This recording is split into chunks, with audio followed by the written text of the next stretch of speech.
رہتے ہیں۔ بھائی یہ قرآن کے انداز پر غور کیجئے، اللہ اپنے نبیوں کا نام کیوں لے رہا ہے؟ آپ کو سمجھانے کے لیے۔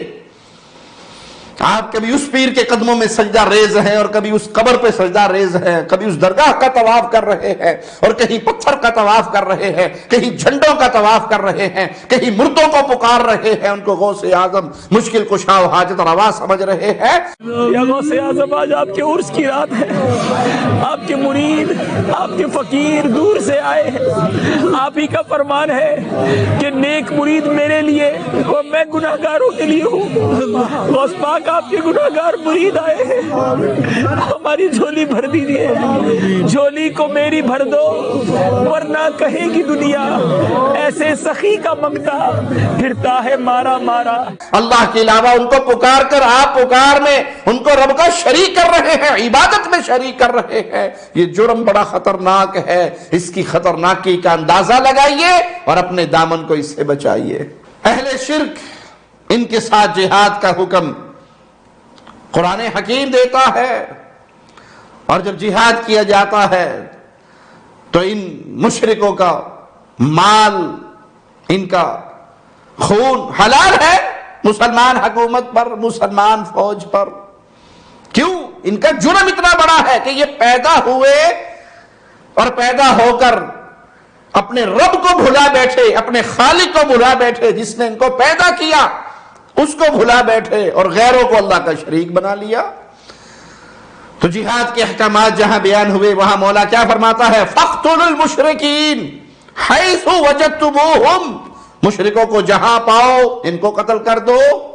یہ معاملہ کہاں کا ہے؟ میدان جہاد کا۔ یہ جہاد کے احکامات ہیں، یہ نہیں کہ خوارج کے راستے پہ چلتے ہوئے آپ جو مسلمان ملکوں کے اندر مسلمان حکومتوں سے اجازت لے کر پناہ لے کر کوئی کفار کوئی مشرکین آتے ہیں، آباد ہوتے ہیں، اپنی ضروریات کے لیے آتے ہیں اور آپ ڈنڈا اٹھائے جہاں ملے انہیں مار دیں، اس کا اسلام سے کوئی تعلق نہیں۔ یہ احکامات خاص اس پس منظر میں ہے، جہاد کے پس منظر میں، کہ جب مارکا ہو، جہاد کا دور دورہ ہو، وہ میدان سجے ہوئے ہوں، تو پھر فَاقْتُلُوا الْمُشْرِكِينَ حَيْثُ وَجَدْتُمُوهُمْ وَخُذُوهُمْ وَاحْصُرُوهُمْ وَاقْعُدُوا لَهُمْ كُلَّ مَرْصَدٍ۔ یہ اس وقت کے احکامات ہیں کہ مشرکوں کو جہاں پاؤ انہیں قتل کرو، انہیں گرفتار کرو، ان کا محاصرہ کرو، ان کی طاق میں بیٹھو، ہر گھاٹی کے اندر ان کی طاق میں جا بیٹھو۔ ان کا جرم کیا ہے؟ یہ ایک اللہ کی وحدانیت کو نہیں مانتے، یہ شرک کرتے ہیں، اور شرک کرنے کی بنا پر ان کے اوپر یہ رب کی طرف سے عذاب مسلط ہے۔ رسول اللہ صلی اللہ علیہ وسلم کا فرمان ہے، امرت ان اقاتل الناس، مجھے اللہ نے جہاد کا حکم دیا ہے، جہاد کی اجازت دی ہے، جہاد کا آرڈر دیا ہے، میں ان کے ساتھ جہاد کروں۔ اور یہ جہاد کب تک جاری رہے گا؟ حتی یقولوا لا الہ الا اللہ، جب تک یہ اعلان نہ کرے، یہ اقرار نہ کرے، یہ تسلیم نہ کرے، لا الہ الا اللہ، رب کے علاوہ، اللہ کے علاوہ نہ کوئی مشکل کشا ہے، نہ حاجت روا ہے، نہ بگڑی بنانے والا ہے، نہ اولاد دینے والا، نہ رزق دینے والا، نہ شفا دینے والا، نہ عزت دینے والا، نہ شریعت سازی کرنے والا۔ یہ سب ایک اللہ کے اختیار میں ہے، ہم اس کے بندے ہیں، وہ ہمارا معبود ہے، ہم اس کے عابد ہیں، وہ ہمارا رب ہے، وہ ہمارا الہ ہے، وہ ہمارا معبود ہے، اور ہم اس کے بندے ہیں، ہم اس کے سامنے جھکتے ہیں، ہم اس کے عابد ہیں۔ جب تک یہ لا الہ الا اللہ کے قرار نہ کر لیں اس وقت تک یہ جہاد جاری رہے گا۔ فَإِذَا قَالُوهَا عَصَمُوا مِنِّي دِمَاءَهُمْ وَأَمْوَالَهُمْ إِلَّا بِحَقِّهَا، ہاں جب یہ اقرار کر لے پھر ان کا خون محفوظ، ان کے مال محفوظ، پھر ان سے جنگ نہیں ہوگی، پھر ان سے لڑائی نہیں ہوگی، پھر ان کو قتل نہیں کیا جائے گا، پھر ان کے مال کو نہیں چھینا جائے گا، إِلَّا بِحَقِّهَا، ہاں اگر اس کا حق کے ساتھ اسے، کیا معنی؟ اگر کوئی کسی کو قتل کرتا ہے تو بدلے میں وہ قتل کیا جائے گا، بوڑھا شادی شدہ زنا کرتا ہے اسے قتل کیا جائے گا، کوئی مرتد ہو جاتا ہے اسے قتل کیا جائے گا، تو حق کے ساتھ تو قتل ہوگا۔ وہ جہاد والا جو معاملہ تھا وہ توحید کو تسلیم کرنے سے ختم ہو جائے گا، توحید کو ماننے کے بعد پھر یہ بھائی بھائی بن جائیں گے۔ نبی کریم صلی اللہ علیہ وسلم نے کبیرہ گناہوں کو جب بیان کیا تو اس شرک کو سب سے پہلے بیان کیا، یہ کبیرہ گناہوں میں سے ہے۔ امام الانبیاء، امام کائنات، امام اعظم محمد الرسول اللہ صلی اللہ علیہ وسلم فرماتے ہیں الا انبئکم باکبر الکبائر، کیا میں تمہیں سب سے بڑا کبیرہ گناہوں میں بھی ٹاپ لسٹ سب سے بڑا گناہ نہ بتاؤں؟ قلنا بلا یا رسول اللہ صلی اللہ علیہ وسلم، ہم نے کہا اللہ کے نبی کیوں نہیں صلی اللہ علیہ وسلم؟ قال الاشراک باللہ وعقوق الوالدین، تو آپ صلی اللہ علیہ وسلم نے کبیرہ گناہوں کو بیان کرتے ہوئے سب سے پہلے جو چیز بیان کی، کبیرہ گناہوں میں بھی سب سے بڑی چیز وہ اللہ کے ساتھ شرک کرنا، الاشراک باللہ، اللہ کی ذات میں شریک کرنا، کسی کے بارے میں کہہ دینا کہ یہ مظہر ذات خدا ہے، نعوذ باللہ ثم نعوذ باللہ۔ آپ دیکھ رہے ہو آپ کو کچھ اور نظر آ رہا ہے، حقیقت میں یہ اللہ اس کے اندر آ چکا ہے، یہ رب میں فنا ہو چکا ہے، یہ فنا فی اللہ کے مقام پہ فائز ہو گیا ہے، یہ اللہ کی ذات کا شرک۔ کوئی اللہ کے اندر فنا نہیں ہو سکتا، اللہ کسی میں حلول نہیں کرتا، کوئی رب کے روپ میں دنیا میں نہیں آیا، نہ احد احمد کے روپ میں دنیا میں آیا، یہ سب وحدت الوجود کے قائل گمراہ صوفیوں کا کفر ہے، کھلا ہوا کفر۔ نہ محمد صلی اللہ علیہ وسلم اللہ کے نور میں سے نور ہے، نہ عیسیٰ اللہ کے بیٹے ہیں، نہ عزیر اللہ کے بیٹے ہیں۔ قل هو اللہ احد، وہ اپنی ذات میں یکتا ہے، تنہا ہے، وہ اپنی عبادت میں بھی یکتا ہے، اس کی عبادت میں بھی اس کا کوئی شریک نہیں ہے۔ جو عمل عبادت ہے وہ خالص اسی کے لیے کیا جائے گا، اس میں کوئی پیر و بابا، کوئی شیخ و حضرت، کوئی امام، کوئی جن، کوئی انس، کوئی فرشتہ شریک نہیں ہے۔ علامہ ابن قیم رحمہ اللہ فرماتے ہیں اللہ تعالیٰ نے اس بارے میں آگاہ فرما دیا کہ خلق و امر، مخلوق بھی اللہ کی، آرڈر بھی اللہ کا، یعنی اس کے خالق ہونے اور حاکم ہونے کا مقصد یہ ہے کہ اللہ تعالیٰ کو اس کے اسماء و صفات کے ذریعے پہچانا جائے، پھر صرف تنہا اکیلے اسی کی عبادت کی جائے اور اس کے ساتھ کسی کو اس کا شریک نہ ٹھہرایا جائے، اور لوگ عدل و انصاف کو قائم کریں، اور عدل وہی ہے جس کی وجہ سے زمین و آسمان کا نظام قائم ہے۔ ارشاد باری تعالیٰ ہے لَقَدْ أَرْسَلْنَا رُسُلَنَا بِالْبَيِّنَاتِ وَأَنزَلْنَا مَعَهُمُ الْكِتَابَ وَالْمِيزَانَ لِيَقُومَ النَّاسُ بِالْقِسْطِ، یقیناً ہم نے اپنے پیغمبروں کو کھلی دلیلیں دے کر بھیجا اور ان کے ساتھ کتاب اور میزان ترازو نازل فرمایا تاکہ لوگ عدل پہ قائم رہیں۔ تو یہ کتاب اللہ کی طرف سے آئی کھلی ہوئی نشانیاں لے کر اور کھلی ہوئی آیات لے کر، یہ آیات لوگوں کو شرک سے روکتی ہے اور توحید کا پیغام دیتی ہے۔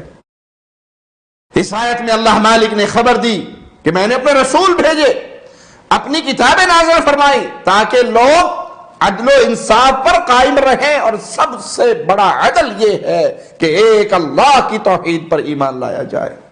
سب سے بڑی بے انصافی یہ ہے کہ اللہ کا شریک بنا دیا جائے۔ توحید عدل و انصاف کی بنیاد ہے اور شرک سراسر ظلم کی بنیاد ہے۔ اسی لیے ارشاد ہے میرے مالک کا ان الشرک لظلم عظیم، شرک سب سے بڑا ظلم۔ عدل کرنے والا امام قیامت کے دن، عدل کرنے والا حکمران رب کے سائے میں ہوگا، جس دن کوئی سایہ نہیں ہوگا سوائے اس کے سائے کے۔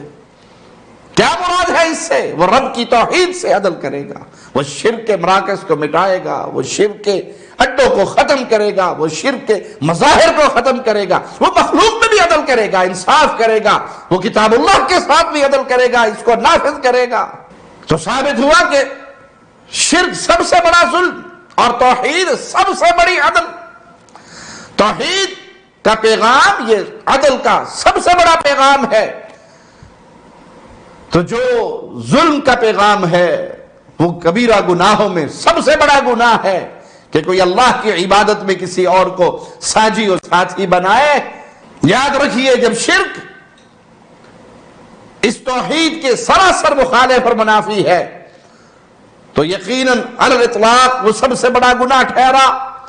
اسی لیے اللہ مالک نے مشرک پر جنت کو حرام اور مشرک کا مال، خون، اہل و عیال اہل توحید کے لیے حلال کیا. یہاں پہ یاد رکھیے یہ ماجرا میدان جہاد کا ہے اور یہ احکامات خاص اس وقت کے ہیں. یہ نہیں ہے کہ آپ اتنی سی بات لے کر اٹھ کھڑے ہوں اور پڑوس میں بسنے والے کسی مشرک پر گنے فائر کرنا شروع کر دیں، گولیاں مارنا شروع کر دیں. یہاں معاملہ اہل ایمان کی حکومت کے ساتھ منسلک ان جہادی امور کو بیان کرنے کا ہے کہ جب میدان جہاد سجتا ہے، مشرکین سے جنگ ہوتی ہے تو ان کا خون، ان کا مال، ان کی آل اولاد یہ مسلمانوں کے لیے حلال ہے. ان کے بچوں کو غلام بنایا جائے گا، ان سے جنگ کی جائے گی، جنگ کرنے کے قابل لوگوں کو قتل کیا جائے گا. کیوں؟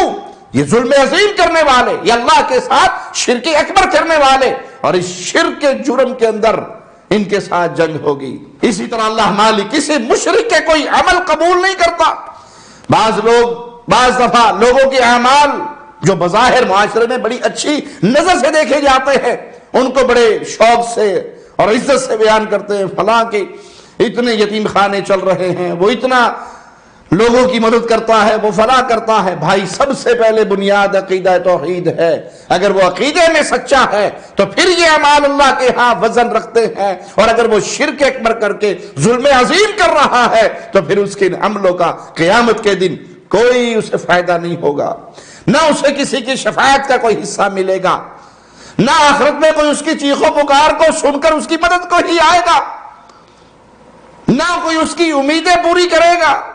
کیونکہ وہاں شفاعت، کبائر سے معافی، اس کے لیے پیمانہ کیا ہے، ترازو کیا ہے کہ وہ بندہ مشرک نہ ہو، وہ اس کے دل میں ایمان کی رتی موجود ہو، ایمان کا ذرہ موجود ہو، ایمان ہوگا، توحید ہوگی. اپنے کبیرہ گناہوں کی وجہ سے وبا بھگت رہا ہوگا تو اس کے لیے معافی کے مختلف میرے خالق و مالک نے سامان کیے ہوئے ہیں، اس کو معافی ملے گی، وہ ضرور اللہ کی جنت میں جائے گا. ہاں جس نے جہالت کا ثبوت دیا، توحید کو نہیں پہچانا، اپنے اوپر ظلم کیا، اور یہ بہت بڑا ظلم ہے کہ انسان اس دنیا میں آنے کے مقصد کو ہی بھلا بیٹھے، زندگی ختم ہو جائے اور وہ شرک کرتا کرتا اس دنیا سے چلا جائے. یہ حقیقت میں مشرک کا اپنی جان پر ظلم ہے، اور قیامت کے دن وہ ہمیشہ کی جہنم کا ایندھن بن جائے. شرک حقیقت میں ایک نقص اور عیب ہے، اور اللہ تعالیٰ کی ذات پاک ہے، اس کا کوئی شریک نہیں.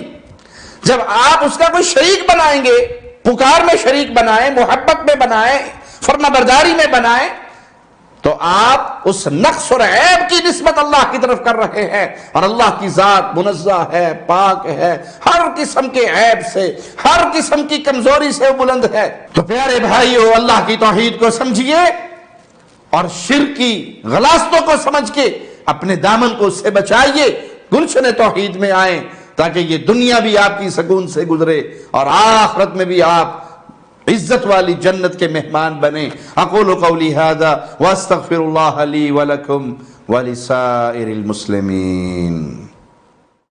ہر لمحہ قرآن اور سنت کا ترجمان، فضیلت الشیخ توصیف الرحمان.